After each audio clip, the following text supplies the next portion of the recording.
미라의 성도님들 반갑습니다. 하나님께서 허락하신 이 한날도 주시는 말씀을 붙들고 주님과 동행할 수 있기를 바랍니다.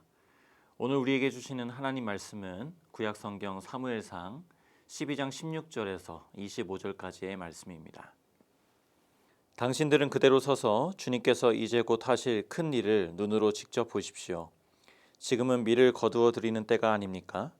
그렇더라도 내가 주님께 아뢰면 주님께서 천둥을 일으키시고 비를 내리실 것입니다. 그러면 왕을 요구한 것이 주님께서 보시기에 얼마나 큰 죄악이었는지를 밝히 알게 될 것입니다. 사무엘이 주님께 아뢰니 바로 그날로 주님께서 천둥을 보내시고 비를 내리셨다. 온 백성이 주님과 사무엘을 매우 두려워하였다. 모든 백성이 사무엘에게 간청하였다. 종들을 생각하시고 주 하나님께 기도하셔서 우리가 죽지 않게 해주십시오. 우리가 우리의 모든 죄에 왕을 구하는 악을 더하였습니다. 사무엘이 백성에게 말하였다. 두려워하지 마십시오. 당신들이 이 모든 악행을 저지른 것은 사실이나 이제부터는 주님을 따르는 길에서 벗어나지 말고 마음을 다 바쳐 주님을 섬기십시오. 도움을 주지도 못하고 구원하지도 못하는 쓸데없는 우상에게 반하여 그것을 따르는 일이 없도록 하십시오. 그것들은 헛된 것입니다. 주님께서는 당신들을 기꺼이 자기의 백성으로 삼아 도와주시기로 하셨기 때문에 주님께서는 자기의 귀한 명예를 지키기 위해서라도 자기의 백성을 버리지 않으실 것입니다. 나는 당신들이 잘 되도록 기도할 것입니다. 내가 기도하는 일을 그친다면 그것은 내가 하나님께 죄를 짓는 것입니다. 그런 일은 없을 것입니다. 오히려 나는 당신들이 가장 선하고 가장 바른 길로 가도록 가르치겠습니다. 당신들은 주님만을 두려워하며 마음을 다 바쳐서 진실하게 그분만을 섬기십시오. 주님께서 당신들을 생각하시고 얼마나 놀라운 일들을 하셨는가를 기억하십시오. 만일 당신들이 여전히 악한 행동을 한다면 당신들도 망하고 왕도 망할 것입니다. 아멘. 12장은 사무엘 이야기가 마무리되는 대목입니다. 물론 뒤에도 사무엘이 등장하긴 하지만 사무엘이 공식적으로 백성들 앞에서 고별사를 하고 무대 뒤로 퇴장하게 됩니다. 성경 전체적으로 봐도 12장은 아주 굵직한 전환이 이루어지는 장인데요. 백성들이 더 이상 하나님의 리더십 아래의 통치가 아니라 인간 리더십 아래 살기를 시작합니다. 이때까지 하나님의 리더십을 대행했던 많은 사람들이 있었습니다. 부족한 자들도 있었지만 하나님이 시마다 때마다 개입하셨습니다.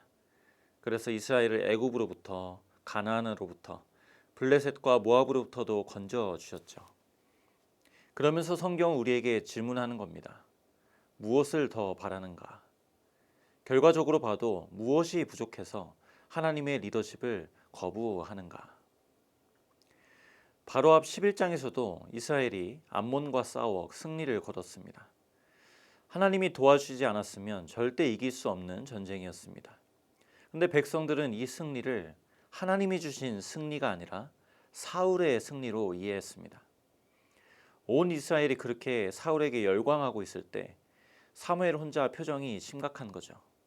그리고 백성들을 길갈로 불러 모아서는 마지막 설교를 하기 시작합니다. 5가지의 질문을 건넵니다. 내가 누구의 소를 빼앗은 적이 있느냐? 나귀를 빼앗은 적이 있느냐? 누구를 속인 적이 있느냐? 누구를 억압한 적이 있느냐? 뇌물을 받은 적이 있느냐? 이제 새로 리더가 되기 위해 청문회하는 것도 아니고 이제 다 은퇴하는 마당에 사무엘은 왜 굳이 이렇게 핏대를 세워가면서 자기를 검증해 보라고 하는 걸까요? 마지막 사사였던 자신이 이렇게 잘못도 없고 흠이 없는데 도대체 무엇 때문에 하나님을 거부하고 왕을 구하냐는 겁니다. 계속 반복되는 주제입니다. 도대체 왜 인간 왕이 필요한가? 백성들이 진짜 원하는 것은 정의로운 사회를 구하는 것도 아닙니다. 힘센 강대국이 되는 것도 아닙니다. 표면적으로는 그렇게 드러날지 모르겠지만 진짜 내면의 동기는 하나님을 왕으로 모시는 삶으로부터 탈출하고 싶은 겁니다. 영적으로 도피하는 것입니다. 아담과 하와가 범죄하고 하나님의 소리를 들었습니다. 여러분, 하나님의 음성을 듣는 것 너무 귀한 일 아닙니까? 근데 그 소리를 듣자마자 아담과 하와가 하나님의 얼굴을 피해 숨습니다. 죄가 들어온 인간 속에 하나님께 대한 뿌리 깊은 불편함과 거리감이 생긴 것입니다. 지금도 보십시오. 결국 이렇게 말하는 겁니다. 하나님, 우리는 당신을 피하고 싶습니다. 내가 힘들고 눈물을 흘릴 때만 오십시오. 우리 힘으로 안 될 때만 오십시오. 당신의 존재는 불편합니다. 우리가 알아서 할게요. 죄는 이렇게 하나님을 피하고 싶은 경향성입니다. 사무엘은 백성들 안에 내재된 이 경향을 보았습니다. 그리고 17절에 하나님 앞에 이 죄가 얼마나 심각한 것인지를 하나님께서 친히 드러내실 것이라고 선포를 합니다. 어떻게 드러내십니까? 본문에 보니까 이때가 밀 베는 시기라고 합니다. 이 시기는 건조기라서 비가 오지 않습니다. 만에 하나 비가 오면 1년 농사를 다 망칩니다. 사무엘 자신이 여호와께 기도하면 하나님이 천둥과 함께 비를 내리실 것이라고 엄포를 놓고 기도하기 시작하는데요. 18절에 뭐라고 합니까? 사무엘이 그대로 아뢰더니 그날에 우레와 비를 보내셨다고 기록합니다. 그것을 목도한 백성들이 그제서야 하나님을 두려워하기 시작합니다. 여러분, 완악하고 죄로 물든 우리 영혼이 언제 자극을 받던가요? 하나님이 자신을 드러내 주실 때입니다. 우리에게 찾아와 주실 때입니다. 고린도서 1장 9절에 바울이 고백합니다. 우리는 이미 죽음을 선고받은 몸이라고 느꼈습니다. 그렇게 된 것은 우리 자신을 의지하지 않고 죽은 사람을 살리시는 하나님을 의지하게 하기 위함이었습니다. 바울이 큰 환난을 받았습니다. 살 소망까지 끊어졌어요. 그런데 그 속에서 바울은 하나님의 손길을 고백하고 있습니다. 그 시간을 통해서 하나님이 깨우쳐 주신 게 있다는 겁니다. 내 속에 세상에 믿을 구석이 하나도 없도록 하셔서 하나님만 의지하게 하셨다. 하나님이 죽은 자도 살리신다. 이 믿는 믿음으로 하나님이 인도하신 겁니다. 하나님이 비와 우레를 보내신 것 결코 백성을 망하게 하기 위함이 아니었습니다.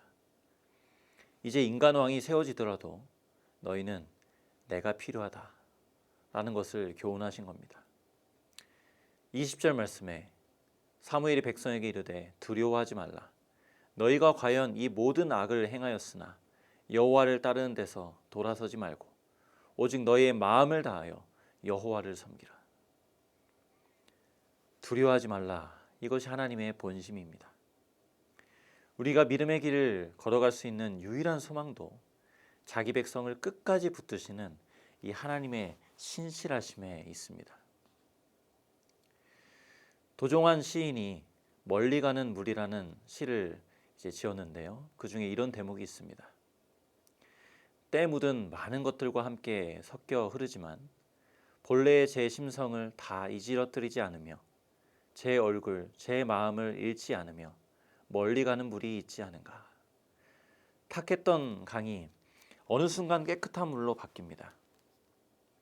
여러분, 이것이 어떻게 가능합니까?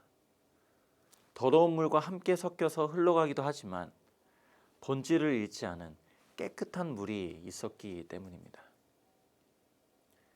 우리가 믿는 하나님의 신실하심, 거기에 우리의 소망이 있는 것이죠. 여러분, 구원은 내 상태, 내 노력에 의한 것이 아닙니다. 믿는 자에게 하나님이 베푸시는 은혜로 되는 것입니다. 하나님 왜 이토록 우리를 붙드십니까? 이렇게 추하고 악한 우리를 포기하지 않고 구원하십니까? 22절 말씀에 그 의미가 담겨 있습니다. 주님께서는 당신들을 기꺼이 자기의 백성으로 삼아 도와주시기로 하셨기 때문에 주님께서는 자기의 귀한 명예를 지키기 위해서라도 자기의 백성을 버리시지 않을 것입니다.